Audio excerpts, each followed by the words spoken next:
ముందు ఒక అవతారం, గెలిచిన తర్వాత ఇంకో అవతారం. ఏంటి ఈ అవతారం? ఎందుకు మనకి అయోమయం? ఏది నిజం? జస్ట్ ఆస్కింగ్ అంటూ అలాగే మనకేం కావాలి? ప్రజల్లో భావోద్వేగాలను రెచ్చగొట్టి తద్వారా రాజకీయ లబ్ధిని సాధించటమా, లేక ప్రజల మనోభావాలు గాయపడకుండా పరిపాలనా సంబంధమైన అవసరమైతే తీవ్రమైన చర్యలతో సున్నితంగా సమస్యను పరిష్కరించుకోవటమా?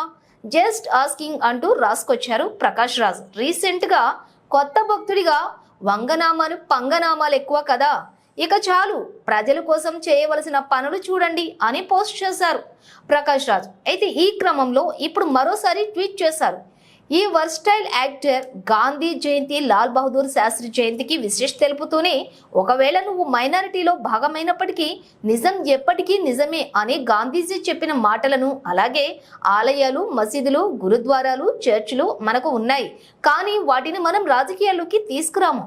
ఇదే మనకు పాకిస్తాన్కు ఉన్న తేడా అని లాల్ బహదూర్ శాస్త్రి చెప్పిన మాటలను ఆయన సోషల్ మీడియాలో పంచుకున్నారు. ఇప్పుడు ఈ పోస్ట్ నెట్టింటో వైరల్ గా మారింది.